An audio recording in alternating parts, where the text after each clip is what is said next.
guys? Welcome to episode 50, not making a big deal, of CMD Towers, Brews, and Builds. I'm Mr. Comrade number 5, and my fellow hosts won't ever offer a branch of friendship, but will offer you a branching bolt, Big Tuck. Ooh, good. That's great. Look at that. Did you just come up with that? I mean, I did it in my notes earlier. My You're like, preparation. I stayed up late, 2, 3 in the morning, digging through for anything branching.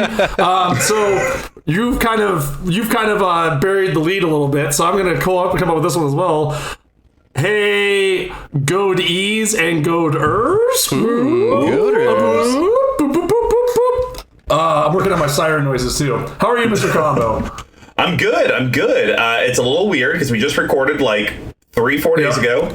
Now we're doing it tonight, and then we're going to record in right back 2 or 3 days. A couple of other things. I'm also so just before we get too far into it, this also is going to be something. So I'm enjoying a crispy brew from Mr. Combo's favorite place, Pathlight Brewing. Oh, we changed it up. New brewery. How dare you trespass? Brewery? No, it's quite good. It's a Citra Pale Ale, extremely hoppy, which will also be coming in. It's their B61. So Pathlight Brewing is brand new up in Shawnee, Kansas. Love them. So that's good. And then the only other thing of note, just for the multiverse, is that I have my first post-COVID date tomorrow. So by the time this airs, there may be an Amber Alert out for me. So who knows how that's going. But Best Mr. of Combo, luck. we precast. We're talking about your Saturday. Have you started to come around from that?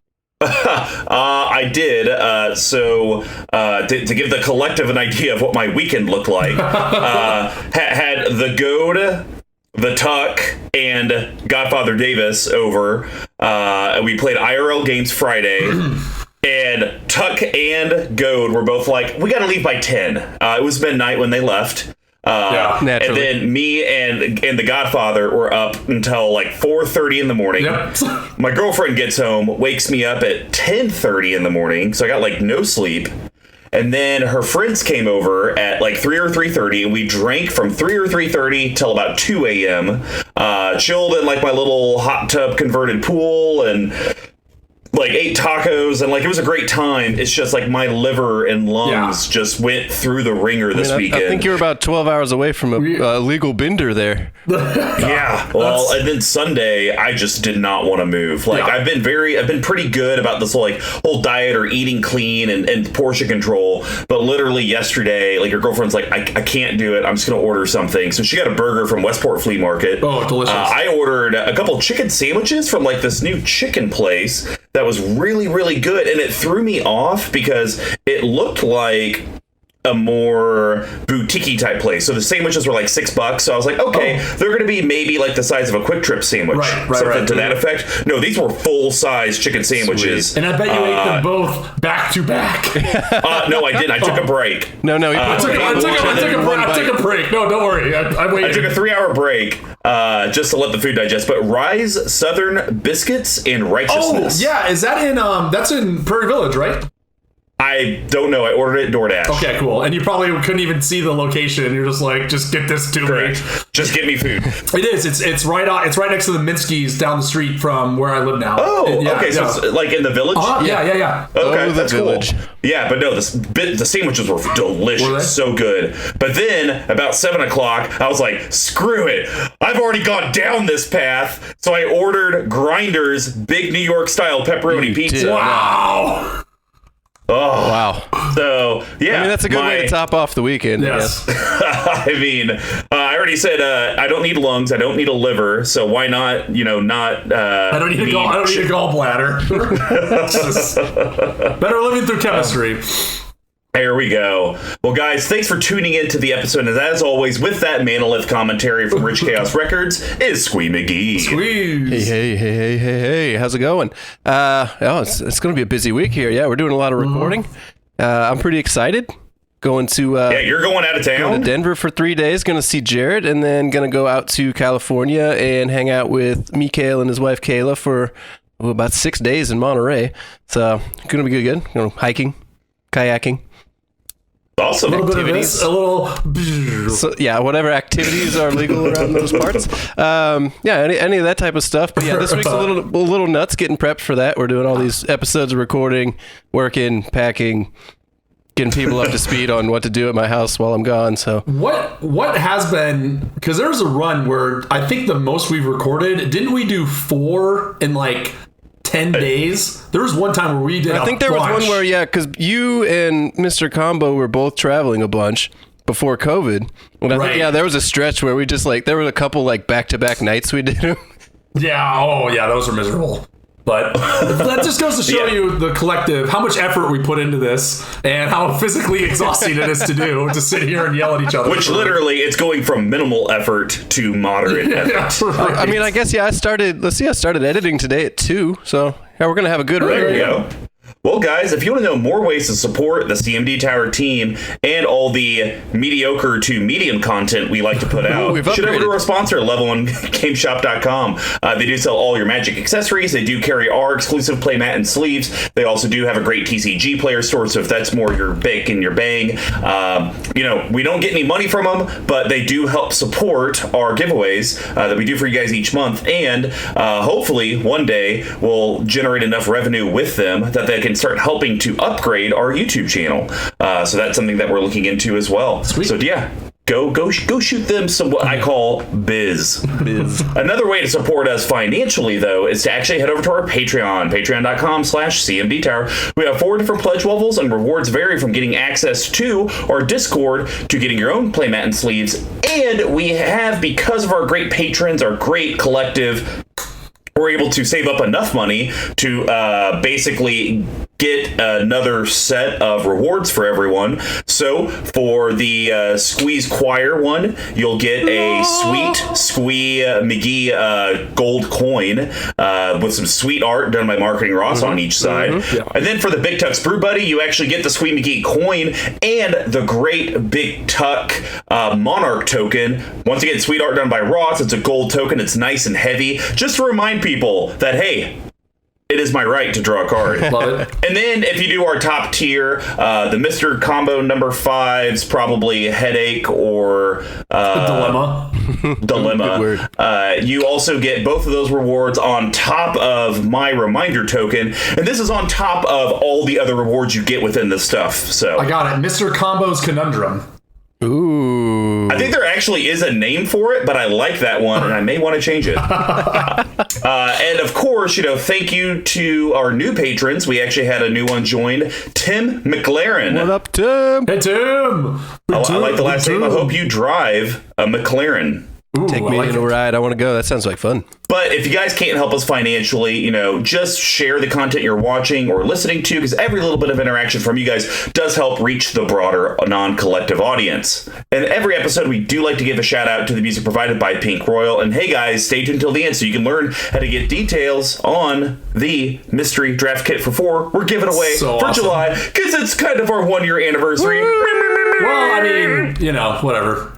This is episode 50. It's not a big deal. Brews and Builds is our deck tech series, and it's all about the decks that Big Tuck, our guests, and I have in our Path to 32. In each podcast, we're going to talk about one of the Path to 32 decks, but in a cool manner, brewing some beers.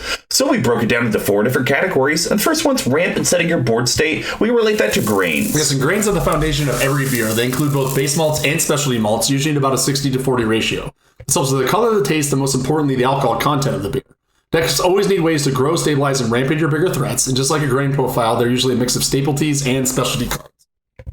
And then the next one's going to be, how does your board interact with all of your opponents? That could be hands, that could be permanents, that could be their souls. We're calling that hops. And hops give the beer its patented bitterness and herbal and floral flavor. They grow in a variety of strands and help distinguish subcategories like this hazy IPA. The citra hop in here kind of gives it this nice opaque look and a little bit of a citrus sweet. So our hop choices help clear and interact with the board so your deck can do it at once. And then the next thing is we actually kind of want to win games, or at least end the game so you can go on with your life and maybe go on vacation to Colorado and California. We correlate that to yeast. Yes, and yeast are living microorganisms that eat the sugar from the grain and poop out alcohol and CO2. It adds alcohol content in the carbonation. Without yeast, you'd be drinking flat sugar water. Without yeast cards, your deck wouldn't meet the goal of actually winning the game. And then lastly, we have shenanigans, pet cards, synergies, alter the broods that are in the deck that are just kind of fun and interesting, and you got that emotional attachment to it, like Alter the Brood. So we call that Alter the Brood. I mean, Spice Pack. You should get an Alter the Brood count on the YouTube video where it's like, ding, ding. Not every beer has them, but spices and other additives help separate a normal stock beer from a specialty one. It could be the pepper that turns a stout into jalapeno stout, or addition of hops that turn IPA into a juicy IPA. Not every deck has something that makes it pop, but if it does, this is where we generally talk about it. And then to wrap up the episode, we do have a bottle capping, and these are going to be Big Tuck's, our guests, and I's recommendations and cuts to the deck that are under $5, under $50, any personal recommendation that has no budget. The only restriction is no mana, only lands. And this deck was very hard for me as well, because this is one of my decks. I literally just built it, right. And so that's always hard to do cuts and adds when you literally just put it together. Right. But hey, without further ado, let's get brewing. Today, we're actually revisiting a commander that Big Tuck had done with his regular friends, but I did a little bit of a spin with it, because you know what? KT says, goad me another one. We're talking Kynaios and Tiro of Meletis. You clearly were jealous of the Goad, and you're like, well, I can do that too, but in 4-color. Pretty much. Yeah, I just saw all the Goat stuff come out in C20 and M21, and I was like, man, that seems really kind of cool. I wonder if I could do it, and who would be the one, because I have said the 4-color options suck and I won't be forced into it, but I was like, well, if anyone could do it, it would be these two guys. Sure. So Big Tuck, why don't you remind everyone what they actually do? Great, and it's a foil too. So they are a 4-color, as we said, foil. It's everything, and I'm not wearing my glasses, go figure it out. So they are everything but black. That's red, green, white, blue, a legendary creature, human soldier. It's a mythic. What is that color combination called? Dune Brood. I have no idea. It is, yeah. I think it's Dune Brood, but I might not be sure on that. So at the beginning of your end step, draw a card. Each player may put a land card from his or her hand onto the battlefield, then each opponent who didn't draws a card. So pretty much how that mechanic works, as we talked here, is that you will always be able to draw a card and then play a land, and your opponents can choose one or the other.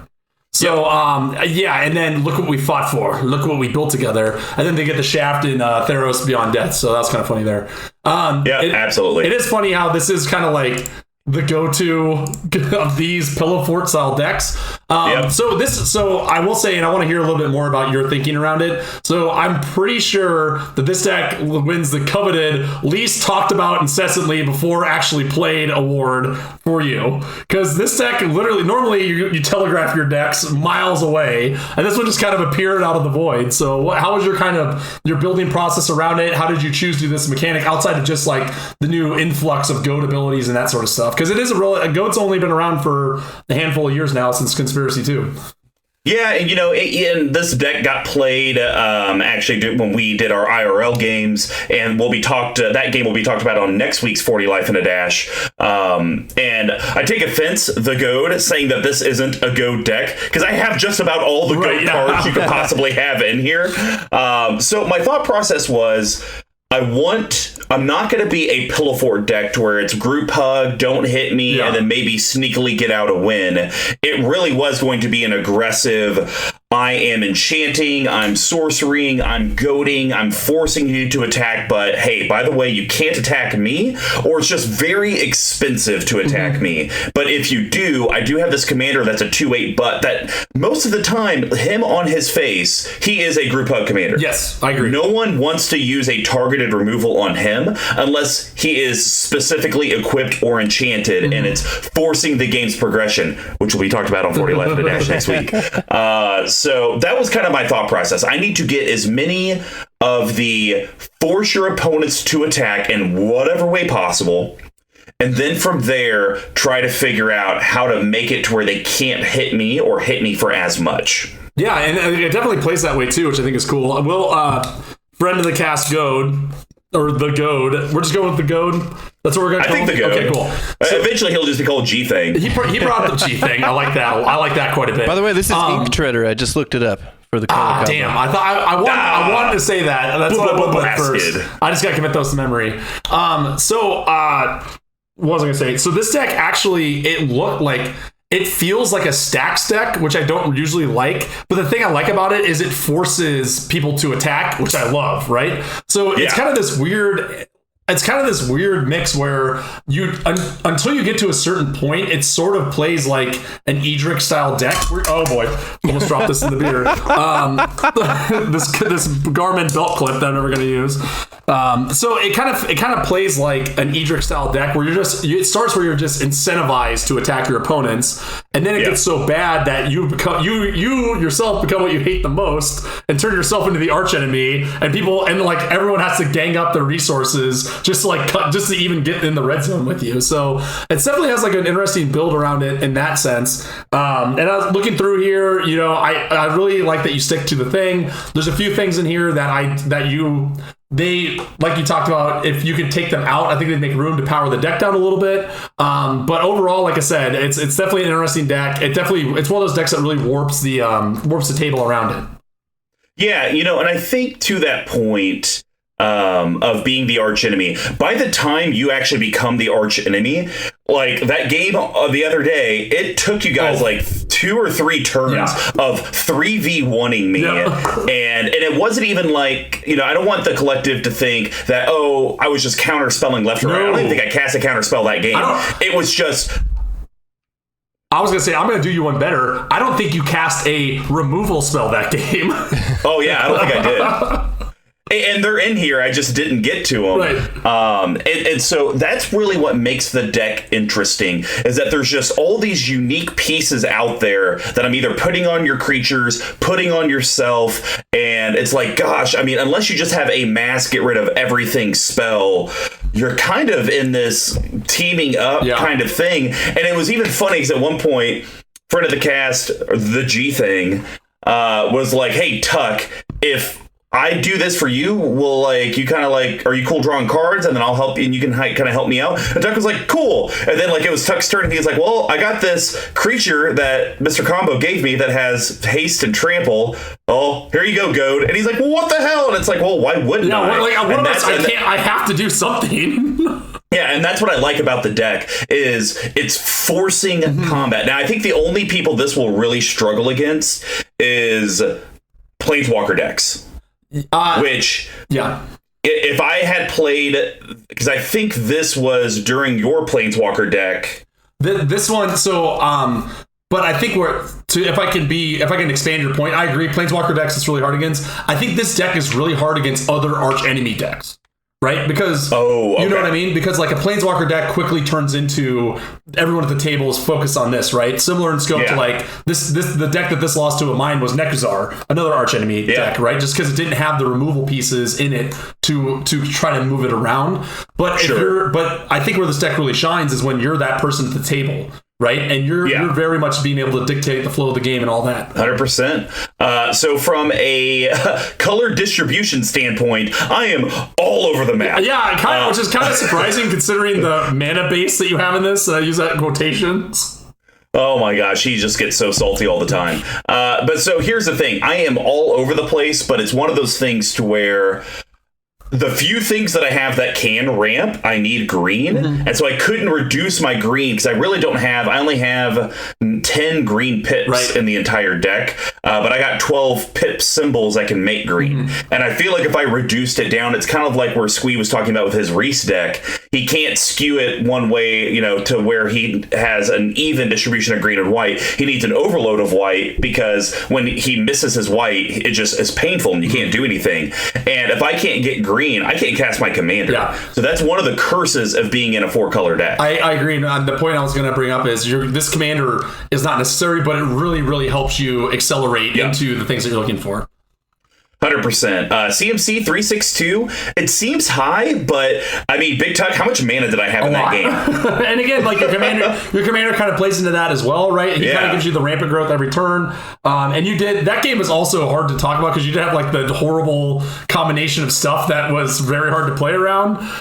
So that was frustrating. But yeah, like I was kind of surprised about that. It doesn't feel like that, but again, it might be that I was looking through the list and I've never seen any of your higher end cards like hear you talk about them, hear you cast them, or anything along those lines, right? So maybe is a little deceptive on that front. Sure.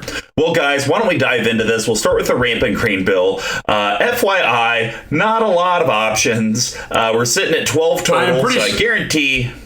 I'm pretty sure we're aligned at least on one. I think yes, 100% on that one. So. No, I didn't do that one that you talked about. So I did purposely choose two that I knew you wouldn't talk about, but we've never talked about and should be talked about in a 4-color deck. But let's get the one we match up out of the way. It's one where you can kind of read people's minds. Oh, yeah. 3, 2, 1. Psychic Impetus. Yeah! Is it Impetus or Impetus? I think it's Impetus, because Impetus. Yeah, you added a couple of T's in there.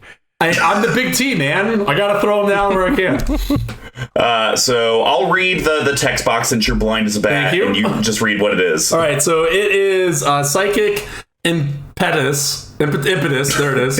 Again, I'm the literate one here. 2 colorless and a blue. An enchantment aura. It's uncommon, fresh off the boat from Commander 2020, and is sitting at a cool 25 cents. Yeah, and so what this guy does is you enchant a creature, and enchanted creature gets +2/+2 and is goaded. So obviously you're putting this on one of your opponent's creatures most of the time. Now, there are fringe cases where you'll throw this on your commander because then it's a 4/10, right? And why not? And you might be saying, though, what do you get outside of the +2/+2 and goaded? Whenever enchanted creature attacks, you scry 2. The thing that I kind of hit eventually in the game is I just kept getting to a land, and I didn't need lands off of the Kynaios and Tiro draw. So at least this, it's like, okay, I attack. If I did it on my own creature, then I could scry 2. Okay, I don't want to get these for my extra draw. Yeah. Let's go ahead and put them to the bottom. Or if you throw it on your opponent's stuff, it's giving you some sort of action. Like, I don't have it in here. Like, a Sensei's Divining Top would be a great card. This, that, and this would pair just like peanut butter and ketchup. Yum. Gross. I was just gonna say, like, I think in the early game, this actually helps you get into that ramp with Kynaios, right? With your boys, or whatever they are, K and T, if you will, or KT. Katie. It's Katie. It's like JT, Justin Timberlake, but it's KT. Kynaios Timberlake.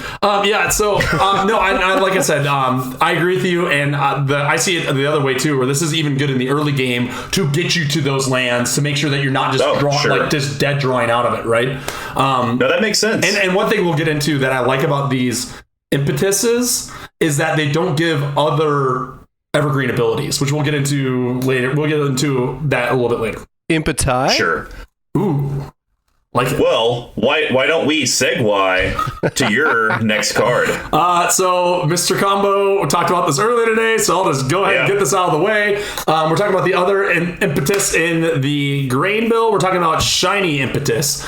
This is awesome, and for many reasons. Number one is has a cute old little baby cat on it. 2 colors and a red for an enchantment aura. It's also uncommon from Commander 2020. 10 cents more, so watch out for that. Enchanted creature gets +2/+2 and is goaded. Great, definitely what we want. However, I like this one better. Not necessarily in this deck, but I think this is a better ability for the color. Whenever the enchanted creature attacks, you create a treasure token. So this actually is ramping you, right? And in this deck, I think it's good because it gets the goaded ability, and you can always use more mana, right, to get up there and do multiple things a turn. But I think this card actually has a lot of play in like some like mono red attacky decks, maybe in some like red black attacky decks, right, to get that treasure token. If you can have the defenses, like you're putting it on your own creature, potentially, or even you can put it on somewhere else, and you know that like that's going to lower their defenses while you're coming in on it, right? Because they can't attack you. So this is a pretty low barrier of entry just to pretty much ramp you 1 every turn. And it'll pay.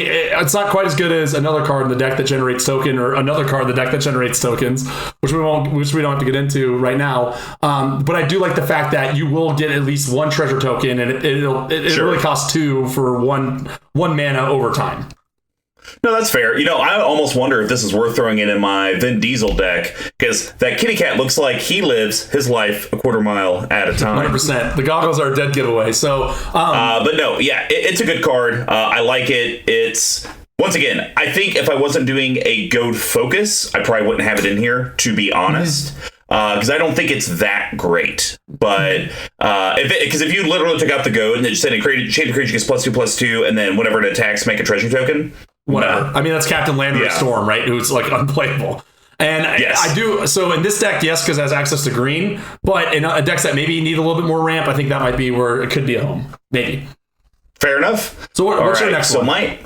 So my next one, it's a staple in 3-color and bigger decks, but we've never talked about it, and I think we should talk about it. And maybe decks that it works or doesn't work in, or ones where you don't need it, but Chromatic Lantern. Yes, it's incredible. So 3 colorless, it's an artifact sitting at $8. My God.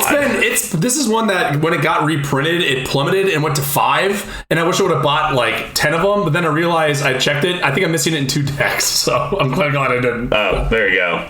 And then it says lands you control have tap, add 1 mana of any color. So basically all of your lands tap for whatever color they need, and it can tap and add 1 mana of any color. So in a 4-color deck, you have to have this. Like, I don't think it's an option. 3-color, you can argue, but I'm curious, Tuck, in a 3+ color deck, when do you have to have a Chromatic Lantern? Do you think it's automatically you have to no matter what? Or is it if you run a lot of double or triple pips and you're worried about maybe the distribution? I honestly would put it in all of them. Like, if you're running 3 or more colors and you can find these cards, and right now, like, they're hard to find in Kansas City. It's weird. They're kind of like the bullets. But I think it's just worth it, right? Because we talked before about like how Manolith is not a good card.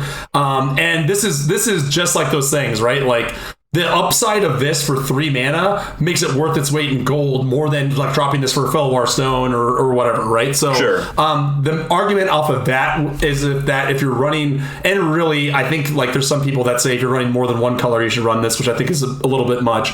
But if you're, I would say yes if you can, but yes you have to if you're not running green.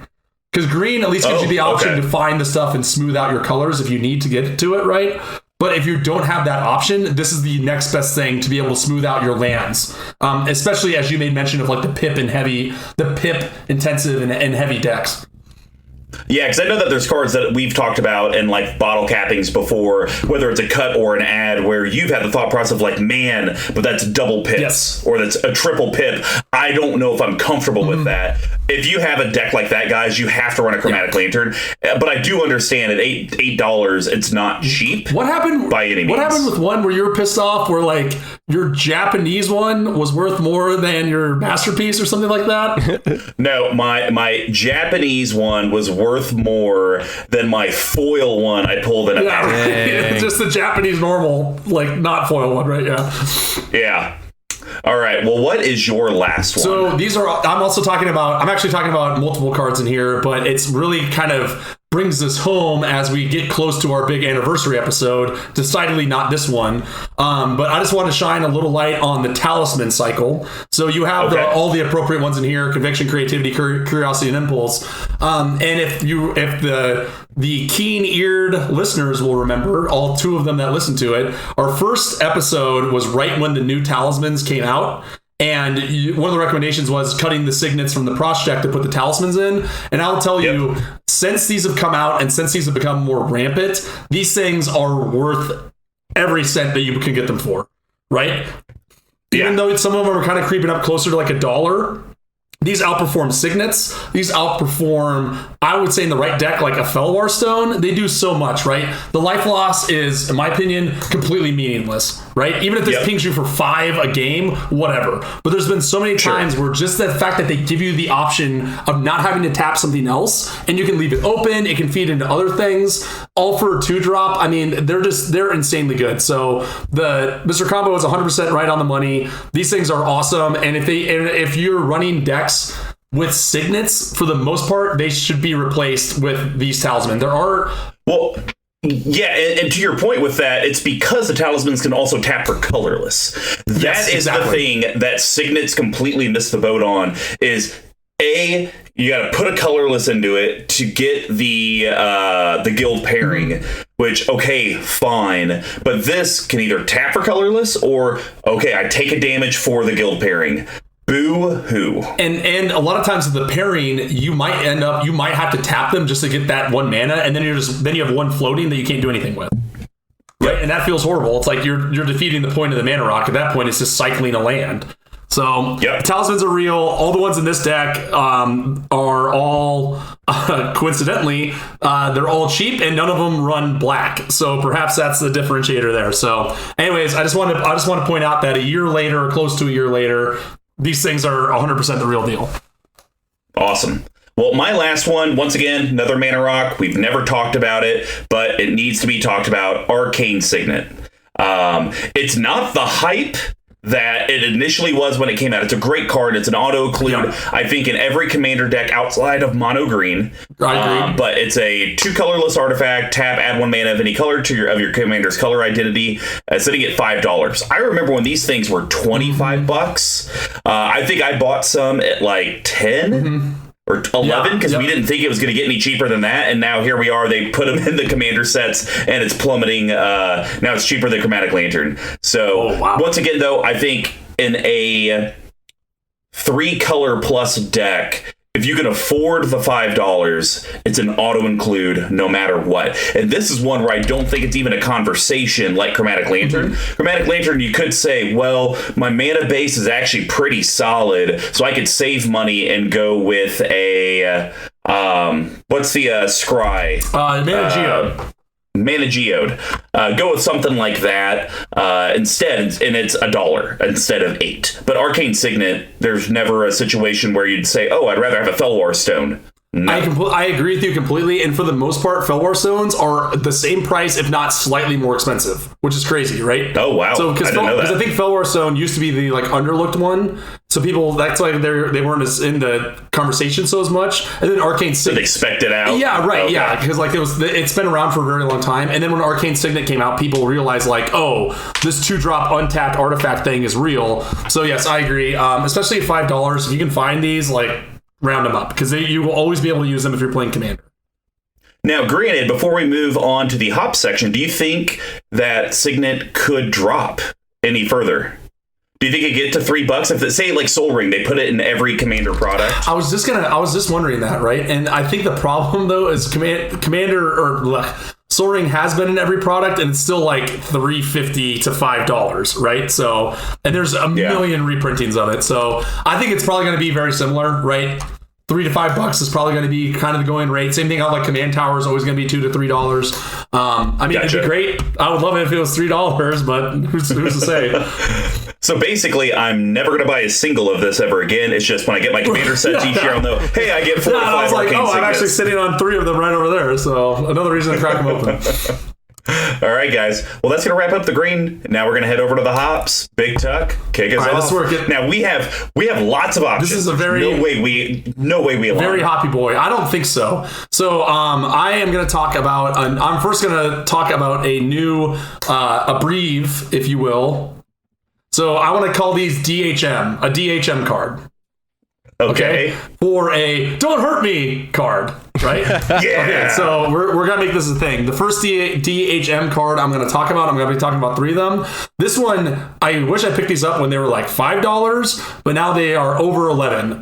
It's only been printed once, and that's why. And I believe it was printed at, I can't tell because again, I don't wear my glasses. We're talking about Collective Restraint. Are you effing? You got this one too? Yeah! Boom! Got all cocky out there. I got some sour news for you, Mr. Combo. You're the one who's going to have to read this one because I have to look it up and see what rarity it is. Because I literally cannot tell. All right, guys. So Collective Restraint, has some very metal artwork. Oh, it's good. So it's 3 colorless blue enchantment. It's a rare, and it says creatures can't attack you unless their controller pays X for each creature attacking you, where X is the number of basic land types among lands you control. So most of the time, it's going to be, hey, you got to pay 4 to attack me. I agree. And here's what's crazy about this. I'm looking at the errated. Now it has an evergreen ability. This now has domain. Creatures can't attack you unless their controller pays X, because that domain mechanic came out like in the Idris deck. They named this effect. So what makes me feel good about this is it's not on the reserved list. So perhaps this could be a Legends rigmarole coming up here soon. That'd be because I've never even heard of this card before, to be honest. Oh, Yeah. this was propaganda effect 2, or like it would go for most of the time I'd seen this card, it would go propaganda, ghostly prison, collective restraint.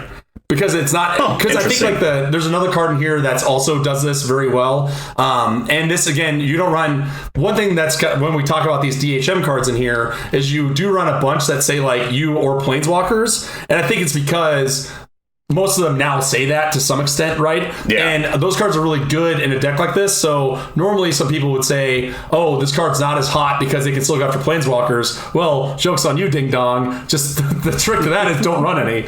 But yeah, it's really good. I think this card is actually, I think if you're really running and perhaps you can guide me in a different direction, I think this does have a decent slot if you're not running enchantment tribal, but you are running a Staxy deck in even 2 colors. It's kind of a range there. 3 colors, I think it definitely has a home, and then obviously it scales as it goes up.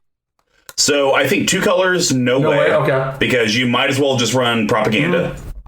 And for $11, it giving a propaganda effect, that's not worth it. That's a fair point. 3 colors, you got to be careful because you got to run enough basic lands to cover it. So I think you would say your spread needs to be 15 basic lands in a 3-color deck to probably make it worth it. Which is funny because I think sorry, go ahead. Oh, and I was just going to say, in a 4-color deck, the only reason I actually run it in here, I don't run that many basics. I think I got 16 13, on the nose. I already did the math on it. But the reason I do run it is because my commander is getting out so many lands that I'm going to have all 4. And I even think in the game that we played, I had all 4 of mine out. And on top of that, it does say basic land types. So your dual lands and shock lands of the worlds add up to that as well. Yeah. Yeah, no, great card. $11 surprised me when I bought it. It was like 4 or 2 years ago. So I am very upset. Wow. I wonder if it went up when the Lavinia Orzorius Renegade came out. Maybe. Because it's kind of like the new hate bear. Yeah. Even though I wouldn't put it in there, I wonder if that's kind of when it spiked. All right. Well, my next one, you better not have aligned with me. It's a card that, interesting in its name, you think it would be a white-black card. Oh, yeah, we got this one, too. Only Oh, God. Oh, my I love it. All right. 3, 2, 1. Orzhov Advocates. There we are. All right, fine. I'm reading the outside, and you read the little text. Two colorless white creature, human advisor. It's a 1/4. All right. Oh God, this is a tight one. Okay. At the beginning of your upkeep, each player may put 2 1/1 counters on a creature they control. If a player does, creature that player controls can't attack you or planeswalker you control until next turn. So yes, we're talking about 3 different DHM cards on this. I'm sorry. Oh, you still have flavor text. Okay. The Orzhov care not for repentance, only repayment. That's actually pretty good. I do like that quite a bit. So there's this. I think these 3 cards that I chose also illustrate the 3 different kinds of the DHM cards. Right. The first one is you have to pay for it. So you have to pay a thing. This one falls into this other category, which we've talked a lot about like modularity and choice, where it's like, hey, this is up to you. It's your choice. You don't have to pay anything extra. It's just your decision to decide if you want to attack me or not.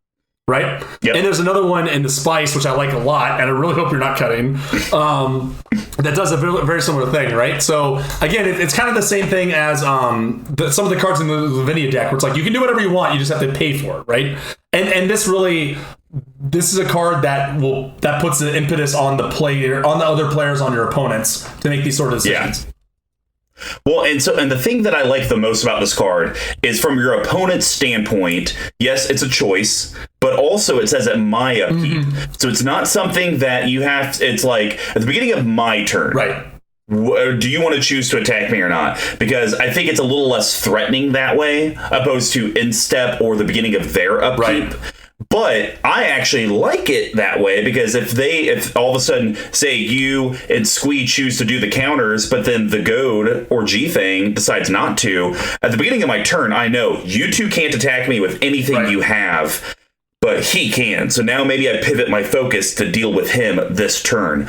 And it's all the creatures you control. opposed to just a specific creature, which is the one you're alluding to in Spice.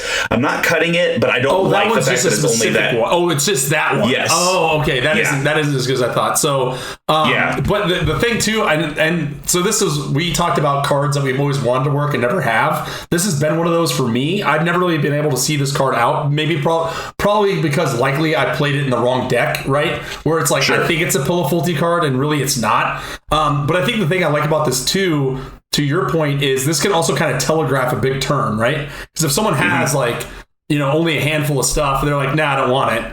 It could be out of spite, or it could be that they're holding on to like Triumph of the Hordes or whatever, where their next turn is going to be the blowout turn, right? So again, I like this card a lot in this deck. I just have never been able. This one's just not been one that's ever worked for me. But again, this is like, I like how it illustrates that sort of like, it's up to you if you want to do this or not. It's not a tax; it's an option. Yeah, and I honestly, I think you almost kind of need a deck like this to where it's like, sure, even if you take advantage of it for 10 turns in a row, by the time you're ready to swing at me, I'm going to have so many different things out to where it's like, you got to be only attacking with one creature, or you got to pay so much mana, and you got to do this, you got to do that. And so it's like, it was your choice up until then, but you know what? You ate a Hershey bar every day for 3 years. Now you got a Jello ass. It's your fault. Hashtag Jello ass. Oh, man, it's going to catch up. Well, Tuck, what's your last one? I'm actually really nervous now that we're choosing a third together. So,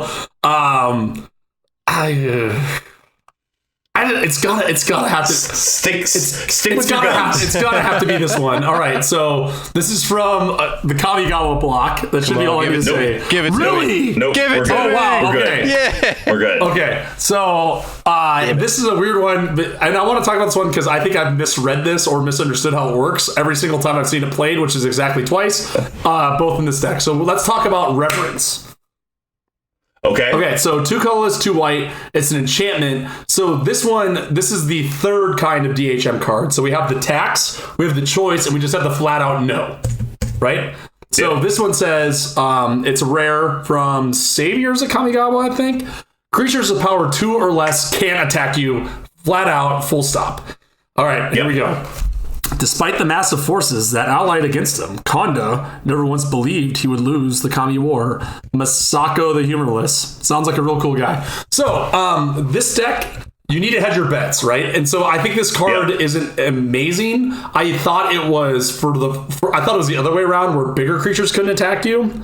No. But I think it's still, so that's why I was kind of on the fence about it for a minute, but I think this actually fills a really good gap, right? Because this card will slow down the Reeses, the Edric's of the world, where they can't even come in and get you damage, right? Don't do it. And eventually, and so if you think about it, most decks that are combat based kind of go one of two ways, right? They go wide or they go tall. So the way that you prevent the go tall decks is you do the stack effects of, you can't attack me. Even if you're attacking me with one creature, you're just going to have to pay 4, 5, 6 for it, right? Which completely warps the game. Whereas this one... Or you go to that particular creature. Yes. And force them to go somewhere else, but I'll leave all the 1/1s alone. Great point. Excellent point. Whereas when you go wider, if you can't get down... Because the wide decks also are fast. This deck, I would say, is kind of like a... It kind of gets to its wheels in the mid-range, right? And also it's kind of dependent on what your opponents are playing, right? Which I think also makes it kind of a fun deck. But like the thing that stops weenie decks is this card, right? You have to get a propaganda or something out fast enough, and the fact that you have all these kind of redundant abilities, and especially this one where it's like, even if you can generate 1 million mana, but you're swinging in with 100 1/1s, you still can't. So like, I think that's where I think it's a really interesting card, and there's probably times where it's like, this hasn't done anything, or like maybe isn't the card you want to see. But the fact that you can hinge yourself against like one particular strategy for 4 mana seems pretty good. Yeah, and I think this kind of ties into, so if you're not trying to run a deck like this, everyone, like the MTG Action 4 News, where we kind of talked about your meta, this is absolutely a meta card. To where, you know what, if I would have known about this 7 years ago when Squee first got his Reese deck, I absolutely would have bought one for $1.84. Right, yeah. It's not even expensive, and then it doesn't matter what he tries to do to me. He's going to have to dig through the deck to find that enchantment removal to hopefully get rid of it, and hopefully that takes long enough to where I'm able to do other things and be able to combat it. So, yeah, I really like the card. You're spot on. These are 3 different DHC type of effects. DHMs, if you will. Oh, sorry, DHMs. Thank you very much. Do not hurt me. So, just like how they all kind of slotted in there, but what do you got for the last one? I could have sworn you were going to go with this one. No, I actually did look at it, though. No, I want to talk about another Commander 20 card, because this one, I think, fits a particular style. Okay. It's not so much a don't hurt me, but it's more of a hurt my opponents. Sure. So we're talking about Predatory Impetus. Okay, we gotta do them all. We're doing them all. Doing them all. That just shows how good of a job they did with this cycle and at Uncommon. So, 4 colorless green, enchantment aura, enchant creature. Enchanted creature gets +3/+3 and must be blocked if able and is goaded.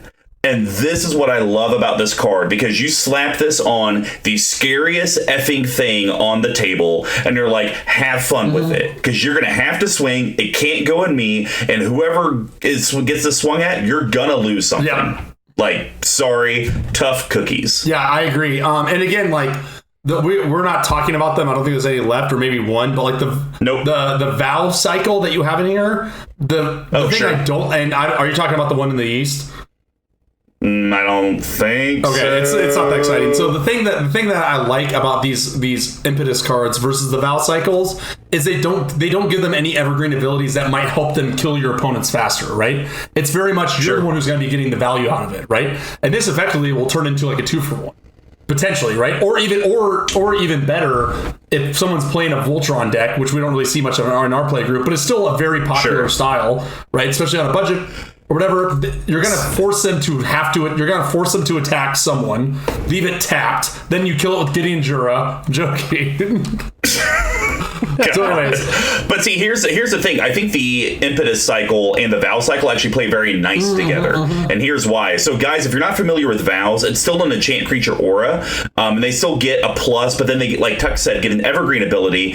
And they just strictly say, and this is why they work great together, and can't attack you or a planeswalker you control. So what I actually did when we played this, I actually threw a Predatory Impetus and a Vow of Flight on one creature, and that made it to where they had to be blocked if able, but they're also flying. But then the thing with Goad is once you have no opponents, just down to you and them, they just get the benefit, because they can still hit you, because Goad is only if able. Right. But once you have a Vow on there, they can't do anything. They're just stuck with it. But the negative with the Vows, when you just have a Vow on a creature, is they don't have to do anything. Right. They can just keep it back as a blocker, and they can block your stuff. Yep. So I actually think when you're kind of doing this don't hurt me style deck, the Vows and the Impetuses all have their own area, but then together they really are good. powerhouse. Yes, I agree. That's a really good point. All right. Well, I think that's going to wrap up the hot profile. Yeah. Now let's head over to how to win the game in Yeast. I'm going to kick this off with a card that I never thought I would find a home for, but I think I gave it a home. 3, 2, 1. Assault suit? Approach of the second sun. Well, okay, so I actually am doing Assault suit. Okay, hey, perfect. All right, Assault. Woo! Oh man, I love this card. Help yourself. Yeah, this card's great. Of course I could. After the game that I just had, it's amazing. There's literally 3 decks that this works in, and I thought until I saw this on Sunday there was 2. So I'll read the outside. Of course you will. It's a Assault Suit is a 4-drop artifact equipment. It's an uncommon, and it's sitting at 30 cents. And I believe I have 3 to 5 of these. So just in case you need one, let me know. All right, so it says equipped creature gets +2/+2, has haste, can't attack you or a planeswalker you control, and a very important piece, can't be sacrificed. That's huge. At the beginning of each opponent's upkeep, you may have that player gain control of equipped creature until end of turn. If you do, untap it, equip for 3. So traditionally, how you see this card played is you play something disgusting like an Emrakul or an Ulamog or a Blightsteel Colossus. The two decks I've seen this do work in is the Emrakul the Promised Ends and then Zurgo decks. Because Zurgo has to attack every turn, and during that person's turn, he's also indestructible. So he's just indestructible as he goes around. And friend of the show, Scooty Shuffle, has beat me with this card many times. And drink. Yeah, I think I've seen friend of the cast, the Goad, slap this on his friend Mercrul, and it does some work as well. But you guys want to know what's funnier than slapping it on a big scary creature? Because I did this. This was actually hysterical. Yes. I put this on my commander, and then that way during everyone's turn, they got Kynaios and Tiro's activated ability, or triggered ability, which also gave me a triggered ability, and so literally everyone was happy with it until I started slapping him up with all the powers and impetuses. Then it got real upset. So my question for you, and like this deck, this kind of plays into this, where you do have a fair amount of stuff, and we talked about it like versus the Impeti versus the Vows. But I've noticed in this deck, you don't have a ton of like creatures have to attack. Was that just because you ran out of slots, or is that not, or is that too aggressive, or like what was your kind of thought, or it just didn't work out that way? There's not that many out there. Like I literally went on Scryfall, searched for anything like I had for the Vows, where they can't attack you, and try to find the things like a thing. So we talked about this, like a Thanatos the Warweaver effect, right? Sure, but that's black. Exactly. And so that's kind of what I started to run into is I needed to kind of do this balance of I need you can't hurt me without paying something. So you can call it stacks if you want. No. We have the name for it. It's the DHM. You need the DHM effects. The DHM. So I had to do the DHM effects, but then I needed stuff that I could just possibly win the game. Like, I know you're not going to talk about it. Avacyn Angel of Hope. Yeah. I needed bigger things like that to eventually get something. Because ideally what happens is that it's down to me and another player at the end of the game, and I'm maybe sitting at 27 to 28, but they're down to like 12 or 13. And then it's like, you know what? I can now get in for the beats, and I should be able to do it. And by then you have the taxing or the other things that's stopping them from the DHM effects that are stopping them from doing their thing, right? Yeah, 100%. All right, well, that was mine. Did you also do the one I first said? I've talked about this card way too much, so please go ahead. No, it's your turn. Okay. Well, in that case, approach to the second, no. So I have a couple ones in here that I like a lot. So again, the way that you win is hopefully people get up to this like critical mass of creatures, and then they come in. So the one that I haven't seen as much that I like a lot, and this is another of those cards where this also would fit in, where I've seen this card and I know what it does, but I've never really found the right home for it. So it's not a gamble. Oh my god. No way, are you serious? Yeah. 3, 2, Illusionist Gambit! Illusionist Gambit! I love it. Oh really? Damn it! This will be the easiest video in the world for me to edit, because it's going to be one flipping card. Wow. All right, I can't read the inside of it, so I'm going to read the outside. 2 colors. I should have lied. I got to go turn on my light here. 2 colors, 2 blue. It's an instant. It's a rare, coming in at $1.67. Yep, and this card would have saved me in our games that we played on Friday at the end, if only. Cast Illusionist Gambit only during the declare blocker step on an opponent's turn, which is actually kind of funny. That's kind of this card you can't even cast it if you're going against a Marisi deck. Oh, yeah, right. That's pretty interesting. Remove all attacking creatures from combat and untap them. After this phase, there's an additional combat phase. Each of those creatures attacks that combat if able, but they can't attack you or a planeswalker that you control that combat. So good. It's so good.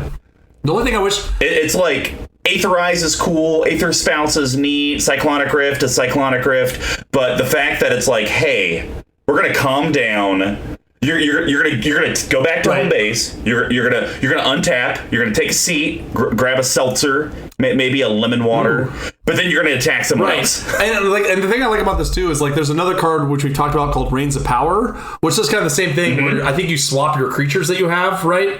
And I had the line as to why this is better. I think it's because you're forcing Reigns of Power is only good if they're attacking you, right? So it's like Reigns of Power is kind of more of like a, ooh, gotcha, you didn't see this coming card. Whereas this one's more of like, no, I'm going to force you to kill somebody, or even better, wipe your board out. Because especially if they're doing something where they're like, okay, my creature's goaded. I have to. And let's say again back to the Voltron example. It was like the example for this, right?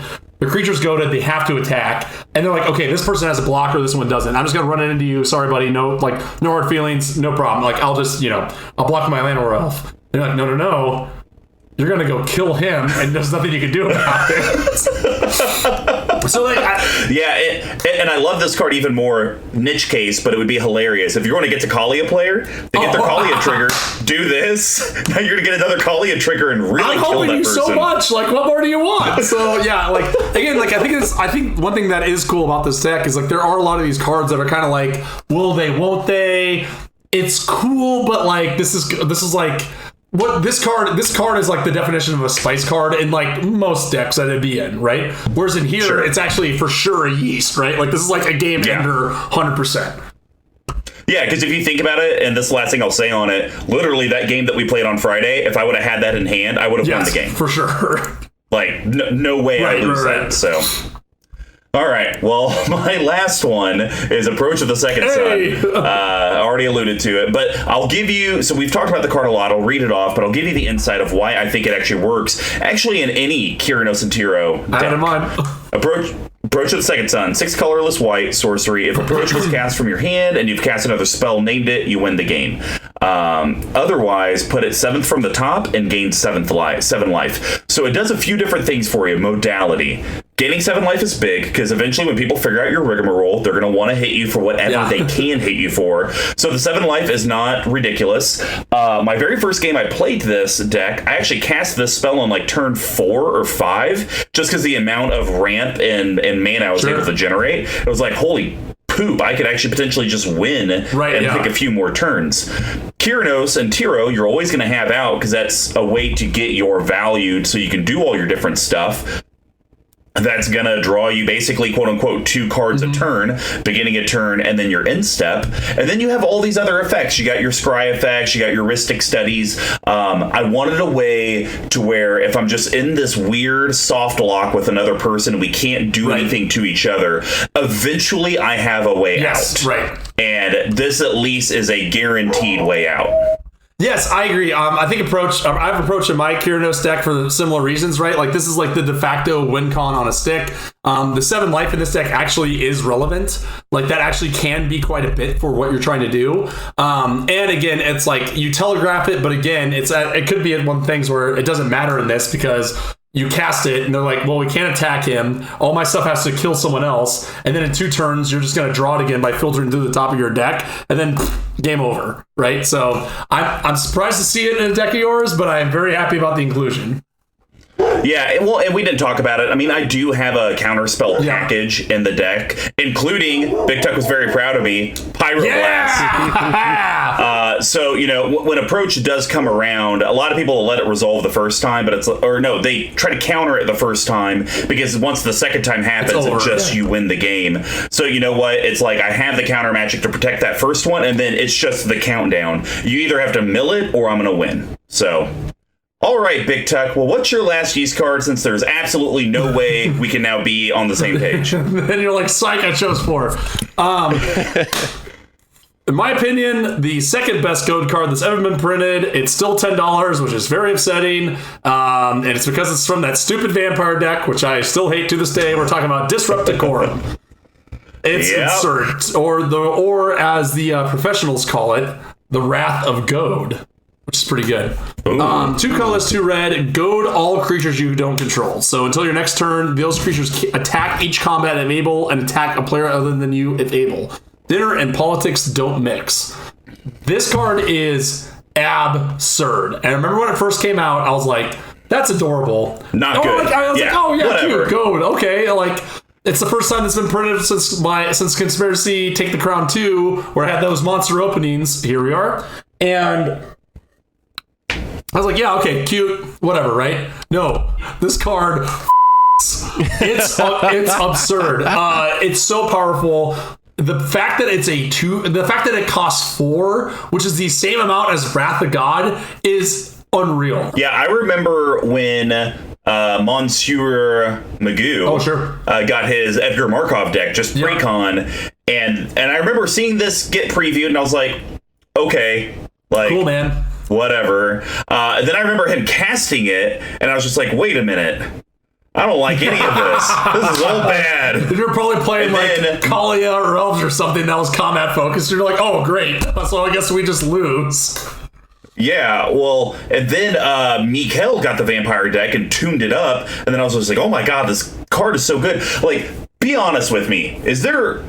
It's kind of, I look at this card like a Wrath. Why would you not run this in every single red deck possible? It's hard. I can't think of a reason. Like, there really is no downside to it, right? The only downside is it's $10, which is kind of a lot, right? Whereas, like, and people will be like, well, Wrath of God is $8, and you're like, sure, but Fumigate's $1. Well, you also talked about how Chromatic Lantern should be in all 3-color plus decks, and that's $8.50. Yeah, I agree completely. And like the argument people will make is like Blasphemous Act does this, but like board wipes or whatever, right? But this kills I agree. people, And like maybe. and the best part is like the person that this really hurts the most is not the person with the best board state, but the person who's to your immediate right. Right? Yep. Because they're like, it could get to the point, depending on how the other two people do it, where he's like, guys, I'm sorry. Like, I can't do anything. I can kill one of you or both of you. Right? Like, that happens all the time when I see this. I'm lucky enough to have 1 copy of this in my Queen Marchesa deck. And I wish I had way more. But it's so good. Wrath of Goad, Disrupticorums for reals. Again, the only way they're ever going to reprint this card would be like a Commander's Legends, but I don't know. I mean, it could be. I can almost see it, right? Because like Goad is a commander mechanic, right? Like it's only good for multiplayer. So getting some more reprints of Goads and that sort of stuff. Well, and I guess they just came out with Marisi, but what if they came out with like a red, like a Rakdos Goad commander or something like that? And so it's like, and it could be like Jumpstart where they have the themed packs, and that could be the themed pack is like Goad, but it's like Rakdos. Yeah. That'd be pretty cool. I agree. No, and like I think Marisi's thing is like creatures have to deal damage. A Goad deck that is more of like the DHM style, right? Which Rakdos has nothing of. There's no sort of like sitting back in Rakdos. So like that could be a really good way of like a Rakdos. I'm like excited now. Like a Rakdos combat dictate deck. That would be really interesting. Like, what do you mean by combat dictate? Because red does have a lot of those effects of like creatures have to attack in X, Y, and Z and when creatures attack. But then black has like some more of like the creature manipulation and control and draw. So something where like the deck is like the puppet string guy, right? Where he's forcing you're kind of forcing everyone else to play around you, where you're still like kind of open. Like it doesn't have the defense of like white and blue. Sure. But could have that sort of like puppet master sort of ability. Maybe the Marionette Master finally becomes the Marionette Super Master. the yeah. Ooh. Well, awesome. Well, that's gonna wrap up Yeast, guys. Now we're gonna head over to Spice. Okay, and so I'm afraid to say it. Okay, so listen to me. You and I are thinking the same one. To me. Did you choose this after or before Friday? I mean, I did my notes today. Okay, me too. Let's just do it. 3, 2, 1. Right of the Rangers. Both cards that made an appearance on Friday. All right. You do your right. So this card does not need to be $3, and for some reason is, which is upsetting. Ride of the Raging Storm. So don't be fooled. This card actually is incredible. 3 colors, 2 red, in the right deck. Let me rephrase that. 3 colorless, 2 red. Creatures named Lightning Rager can attack you or planeswalkers you control. A well-known creature subtype.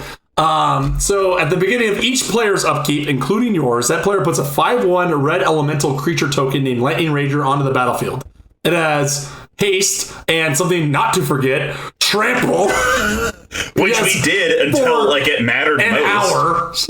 Hour. And at the beginning of the end step, sacrifice this creature. So what should happen is people get it and then they sacrifice it for value or something like that, right? In reality, what happens... Or just don't attack. Right, but then you're like, again, it's that idea of wasting a turn or whatever, right? Because eventually... So, the weird part about the sort of deck that's an archenemy is like... I could see it's not beyond the realm of possibility, and it's probably highly likely that there are decks when you play this where you are not the archenemy. You're kind of doing a little bit of flowing here and there, and you're not being goaded, but you're not either drawing cards or whatever, right? And this is the one where it's like, well, I don't care. But 5 damage over turns is a lot, right? It's like every little cut, all those bruises add up, right? And even if you're only getting in for 5, if you're getting in for 5, that's insane, right? But the thing that's crazy about this is, since it has trample, there's a lot of times where I blocked it with like a 2/2. I'm like, I don't care, or whatever. I blocked it with my commander or something like that, right? But you should have been taking 3. And it should have died, or or whatever, right? The fact that it's a 5/1 with the trample actually turns this into like a wheel in of its own, right? Again, if you had a card in here or several of them where it's like creatures have to attack that every turn, this would get better. But even then, like, the only downside of this, and this is like such a fringe downside in this deck, is like if you're playing against someone who needs those creatures to sacrifice for value, like for example, if we're playing Goad's first deck of the night where he was sacrificing creatures and draining and getting value, this card is a little bit of a downside. It's only 1 creature, so it's not like backbreaking. But again, this deck, this is a deck that's gonna end up getting the game to where it's going, right? So, one point to that, though, yes, he would have gotten an extra value piece, but then the other 3 players swing it, and it's trample, so he couldn't just put the 1/1s in front of it, sack it for value, because then he's taking 15, and he might drain us each for 3, but you just took 15. So, a couple points, though, to this card. One, a lot of people would say, well, this seems not great to give the token player, because the token player, if they have a doubling season or your parallel lives, are going to make a lot of extra copies. But specifically, Lightning Ragers cannot attack you. So even if they make an extra copy of a Lightning Rager, it still can't attack you. It can still only attack your opponents.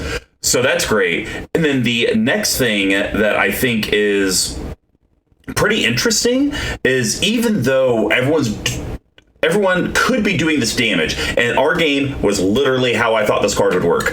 Goad was the first person after me to get one, and he's like, you know what? I'm not going to do anything. I'm not going to do it. It goes to Tuck, and Tuck's like, well, it's kind of a wasted turn if I don't. He hit, and then every turn after that, everyone swung with it. It literally takes one person to swing with their Lightning Rager to just unload. It's very much like the Journey sort of cards, right? Where it's like, or tempting cards, right? Where it's like, well, if he's doing it, I might as well, right? It's kind of feels like it's almost exactly like that. It could be like tempt with the Raging Storm, right? Because if everyone's like, okay, we're not going to do anything, right?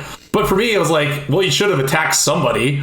I was like, all right, well, Davis is open. He's not going to block. It's free, right? I can't block with it. So, and also, I do think it's funny how many times people forgot that they couldn't attack me with it. Later in the game. 100%. So again, like, is it a good card? No. Is it a card that's worth almost $3? Decidedly not. No. It's only because the token is so hard to find. But is it a card that fits into this sort of like this deck, this like Goad, this would be another great card in that Rakdos controlling combat sort of thing, right? Like, so yes. Sure. It's probably also one of the few times where we're going to talk about it, so I had to bring it up. And I'm actually, based on its performance on Friday, flabbergasted that you didn't choose this one. No, I'm talking about one that also performed on Friday, and it did one of the coolest plays, and you guys will be getting this previewed a little early, but we're talking about Besmirch. Colorless red sorcery. Until end of turn, gain control of target creature, and it gains haste. Untap and goad that creature. So the interesting thing is, it was towards the end of the game, the guys thought they had me. The Goad played an Ulamog, the exile 20 off your library, and he was like, okay, just next turn, I got it. And I said, well, funny story, how about I besmirch it, and then I think I threw a Bloodthirsty Blade on it, so it was goaded, and it's like, well, now I'm going to swing. I think I did you hit me for like library? 15 or something, because I don't remember what I was playing. Made you exile 20, and then the Goad got the card back, but then he had to swing at someone else. And even though I think he had a way out of it or whatnot, Besmirch is just one of these cards. It's kind of like Illusionist Gambit. Right. At the right moment, you're going to win the game off of it potentially. Because if someone has a Blightsteel Colossus and it's like, guys, don't worry, I'll pay all the taxing effects, I'll be able to give it evasion, and I'll swing in and kill him next turn. It's like, well, comes to my turn, I'm going to Besmirch, take your Blightsteel, kill you with your own Blightsteel, and I don't have to worry about you. It just seems like that perfect thing. Or the very fringe case, which it would kind of feel bad, is someone has their control-y, like their Angie or something like that. Hey, I'll take his Angie, and then I'll throw something on it, and then, hey, you can kill it. I'll swing it in, you can block it, and it can die. So this is called a Treachery effect, because it's based off the card Treachery, which is 2 colorless and a red. And similar to Clone, Cancel, or, dare I say it, Murder, there are strictly better options out here, and this one is one of them. And I think the thing that you miss when you read it, that I have before when I've like cut it out decks or whatever, is the fact that Goad lasts through your entire next turn.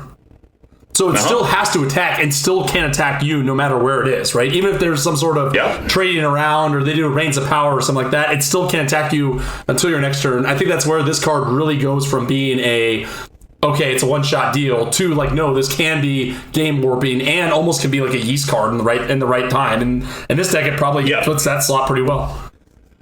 Yeah, the only reason I didn't put it in yeast is because it's so specific to a specific creature. Unlike I'm goading everything, that it's like, well, it doesn't matter what's out there. Even if I goad 100 elf tokens, that does something. But goading 1/1/1 elf does nothing. It's situationally, it's like the best goad card in the deck, and then other situations, it's like borderline unplayable.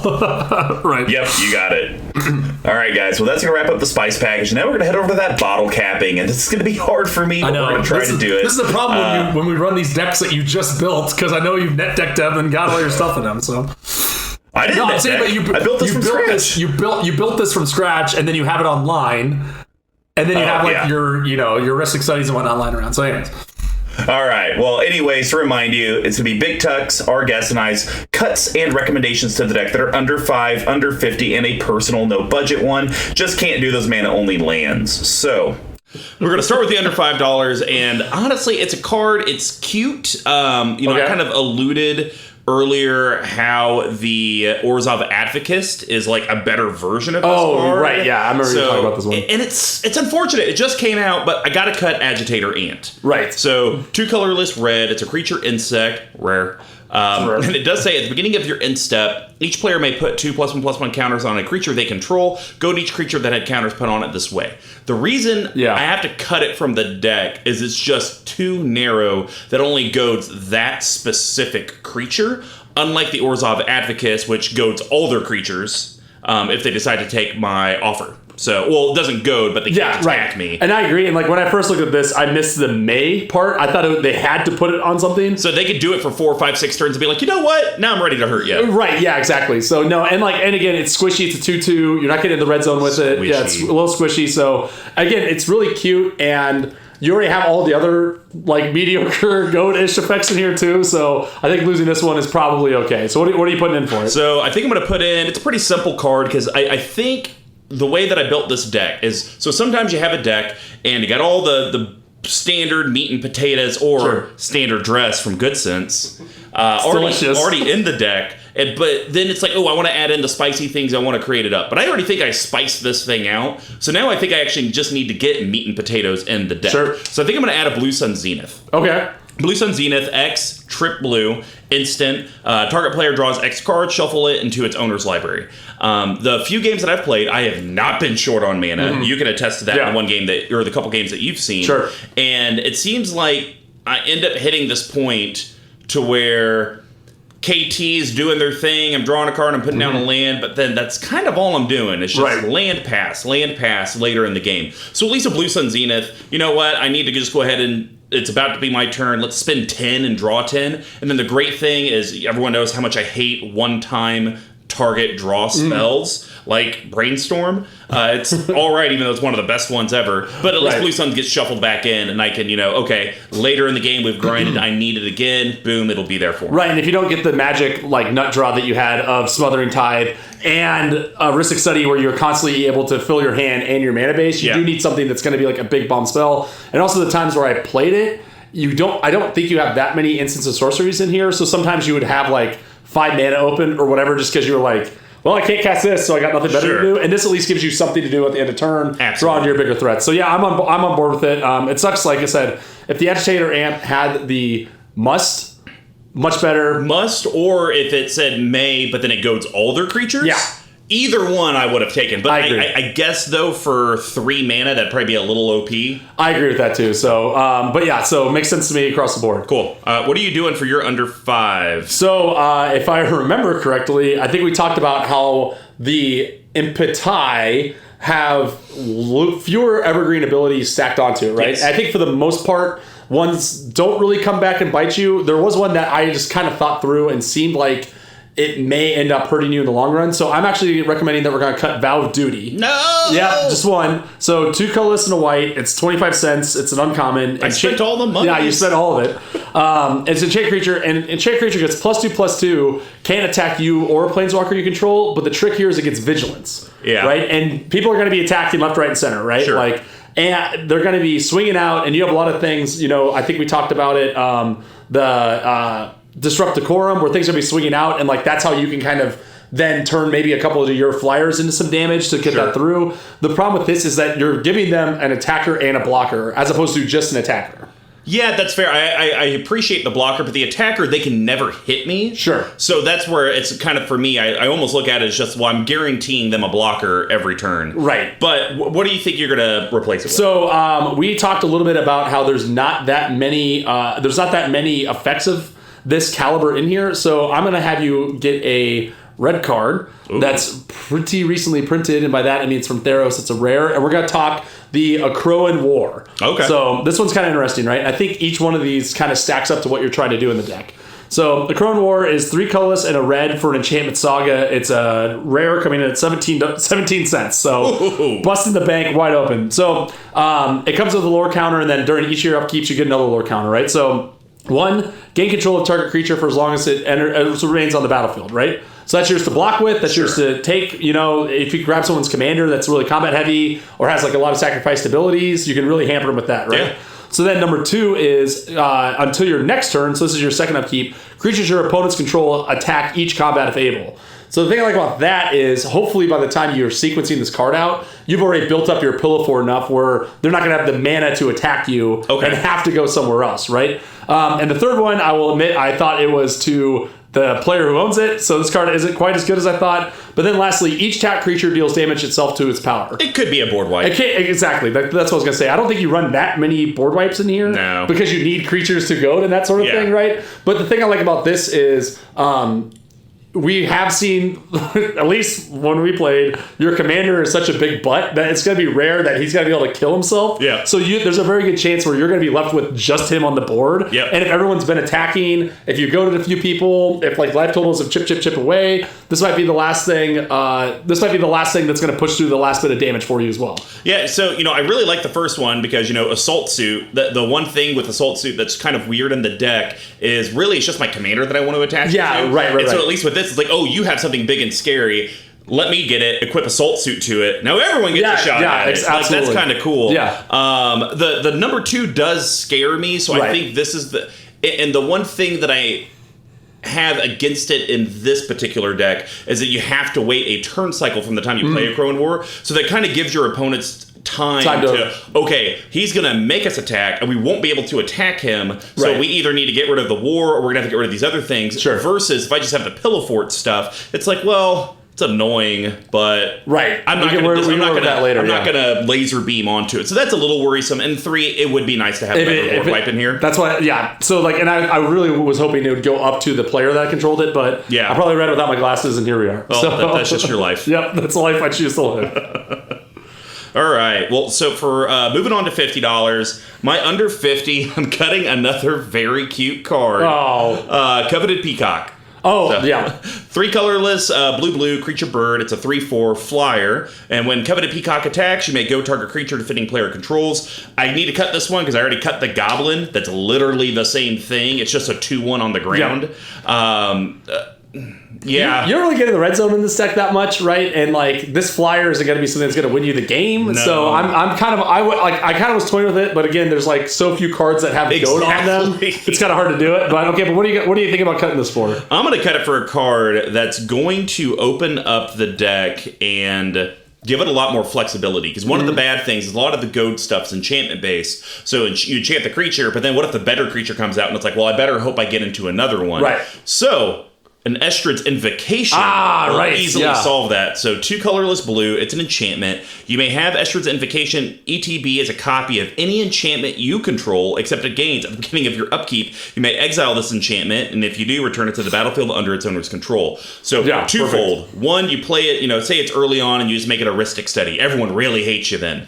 But then, maybe you've goaded a couple things, but then some really big, or like a Earl the Miststalker, Hexproof, and it's like, man, I can't goad it because I have to target it. Well, the cool thing with Estrid's Invocation is when it blinks and comes back in, it doesn't actually target. Right. So now if I had a goad thing out there, your Earl's goaded, and I don't have to worry about your big, disgusting dude.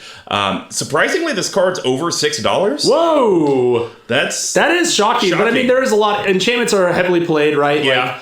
Like this card is something that like you can play in an Earl or like a Zur, sort of like cycling or otherwise, right? Because you can go tutor for it. No one's thinking cycling. Yeah, I know, right? So I like it. And again, like you forget that when you look at this deck, it is all enchantment, right? All these goad effects are all enchantment. So the fact that you're opening up 4 more Pillow Forty stuff if you need it, or to get that last bit of damage, and it's always flexibility. It's like whatever it's the flavor of the week, right? Flavor of the turn. What do I need? Right, absolutely. So Estrid's Invocation, I think, would be a really good home in this deck. All right, what's your under 50 cut and add? So you, because I know this is in the future, we are going to actually cut Blazing Archon. I'm cutting it too. Okay, perfect. So Blazing Archon is 6 colorless, 3 white for a 5/5 flyer. It's you can cut this. It's no longer in the deck, so I'll have to look it up. So the thing about that, and so it's a flyer, and it says it is a 5/6. So 6 colorless, 3 white for 5/6 flying Archon. Creatures can attack you. Great effect. Really like it. Paying 9 mana for this is freaking atrocious. So it's also triple white. So again, in a 4-color deck, even with your mana base, you still might be times where you're going to be 1 white pip away. Sure. So the pips I'm not too worried about because I do run the most white basics out of all of them. Right. But I think it's funny, and this just shows the power disparity in white, how 9 mana in white gets you a 5/6 flyer that creatures can't attack you. 9 mana in blue gets you Expropriate, where you basically win the game. Where you win the game on the nose. Yeah, exactly. So I was actually kind of surprised this one wasn't in here. This is one of my favorite cards. We've talked about it, I think, a couple times in here. But I think this card would help smooth out and kind of give you an out just in case there are no other creatures out there or a board wipe happens. So I'm saying you slot in a Kazul, Tyrant of the Cliff in here. I am familiar. So 3 colorless red for a 5/4 legendary creature Ogre Warrior. It's coming at about $3. Whenever a creature an opponent controls attacks, if you're the defending player, create a 3/3 red ogre creature token. Let's that creature's controller pays 3. So I just like this because instead of like you drawing a card or them still being able to attack, even if they do decide to attack you, you still have something left over, right? You have a blocker, you have something that you might be able to get into the red zone if you have to. If you do like a goad thing and you have 3 or 4 of these lying around, then that might be enough to alpha strike one of your opponents as well. So I think the biggest issue I have with this card in this deck, and we talked about it earlier in the episode, how I have a lot of these different things in my hops profile where you have to pay this, you have to do that, and you have to do that. And it's like, if someone's gonna pay 5, they'll probably pay 8 to come at me. Right. Usually Kazul's really good when he's really your only taxing effect out there, and it's either backbreaking for them to pay the 3, or it's like I have some big trampoly thing that can get through. But I run him actually in my Neheb deck, and it's either no one ever swings at me until they can one-shot it with a murder, best removal card of all time, or they have the mana to pay for it, or it's a big enough creature. So, I mean, I like the thought, and if I could consistently get the 3/3 red ogre creature tokens, I think that'd be pretty amazing, but I just don't know if I have the confidence in our meta, at least, that I would. That's very true, because no one runs attacky decks except for this guy over here, so... But again, like it's another taxing effect and gives you something that's not just drawing a card. It gives you a creature on the board, which I think is pretty handy in this case. But again, take it for what you will. All right. Well, like I said, I'm also cutting the Blazing Archon. Bye. And I'm going to replace it with a card that I literally have a spare of. It's laying around. Actually had it in my CEDH deck and took it out because it doesn't belong in CEDH. I'm going to add an Oracle Moldiah. It's 3 colorless green, creature, elf, shaman. You may play an additional land on each of your turns. Play at the top card of your library revealed. Play with lands from the top of your library. Like I've said, a lot of times it's like I draw, it's land, I play it, and like I may draw a card, but there's too many dead draws that I have in this deck. Where it's just a land or some ramp type of thing, even though I have the smallest grain package on the planet. It's just the way it seems to play. So at least with the Oracle, this is going to help smooth out my land. I'm going to be able to ramp that much quicker because I think every game I've played this deck, I am ramping hard. And I don't see a downside. And I think if I'm not going to be running Cultivates, I'm not going to be running, Farseeks and stuff like that, I need a way to be able to thin out the deck a little bit more. Yeah, I agree. And like again, if you didn't have one, I think it'd be a harder thing, a harder sell. But if you do have one lying around, I agree with that. Looking at the top card of your library, the only downside with that is it's revealed to everyone as well as it's you. So if you have one of these like Rifts or a Cryptic Command or something, we're like, okay, he's probably going to be getting that. However, that's like, whatever. You're going to use that anyway. So they're all going to be forced to attack one way or another through Goad or anything else. So I think it'll help smooth out your draws and give you that ramp package that maybe you need. Yeah, I think the only cards that if I revealed off of the top that people would be like, hold the phone, would be Approach of the Second Sun. Insurrection.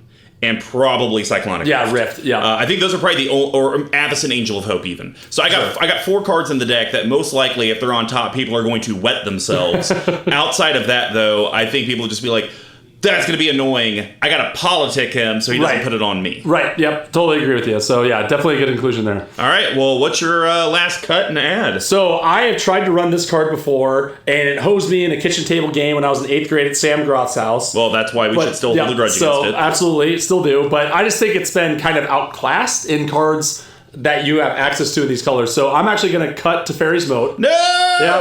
Back when Teferi was a fair person. So 3 colors, blue and a white. It's an enchantment. I believe it's, I don't know, from Time Spiral. As it comes into play, choose a color. Creatures with the chosen color without flying can't attack you.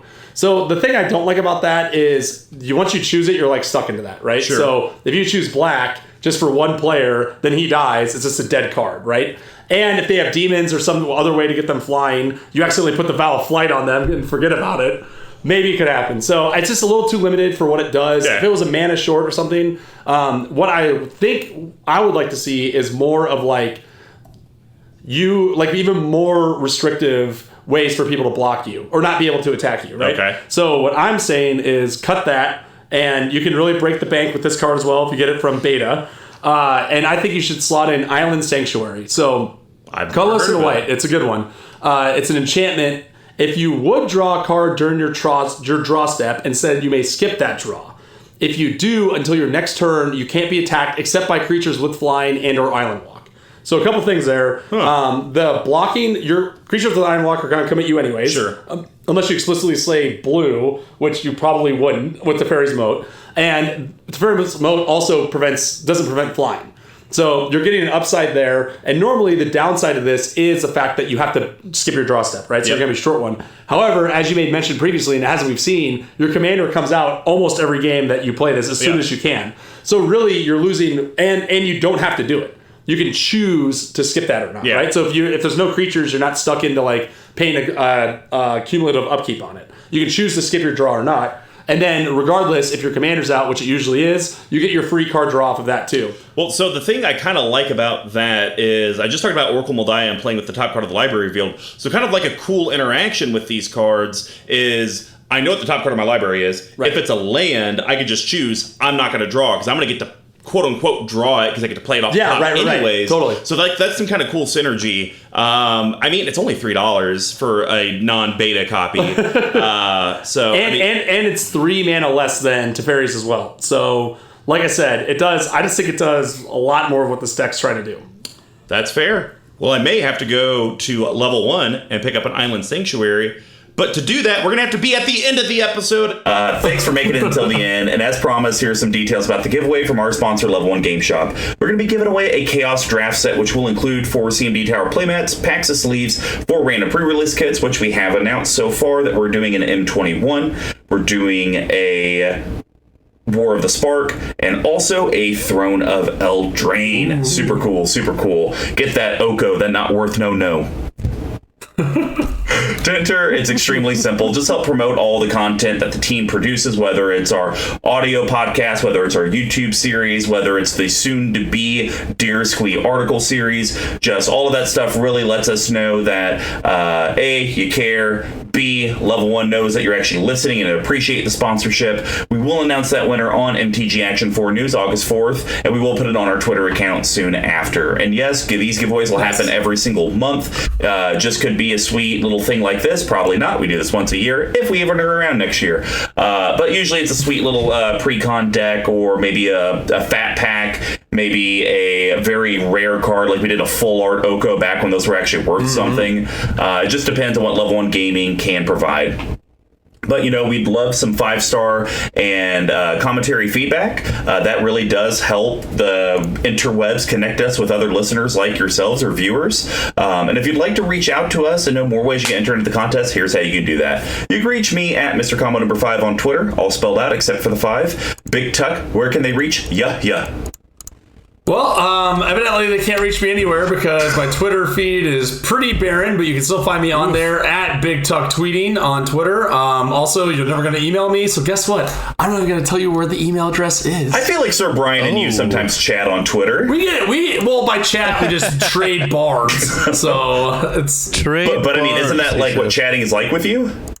Yeah, pretty much. Okay. It's just pretty much low-key hate, some anger, all that good stuff. You can reach our main account at CMD Tower on Twitter as well. You can also go to our website, cmdtower.com. Basically, all you have to type in is Curse of Opulence, Merryweatherlight Duelist, Disallow, Tower.com. I know, it's better on the second recording.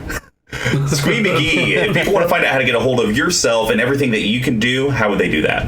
Oh, you can find me on Facebook or Instagram at Rich Chaos Records. More importantly, I have gotten some emails. I've gotten some direct messages. Wow. I've gotten some information and questions through the Discord. It's happening. It's all happening. Dude, I'm telling you. Nice. Dude, I'm telling you, the collective, they have an obsession with Squee. They love this man. Hey, it's because I don't come around all that often, but when I do come around, it's very, very sweet. So you're like my dad in real life. Ooh, dark. Bleak. Oh, man. Anyways, yeah, send me those questions. Dear Squeeze in full gear.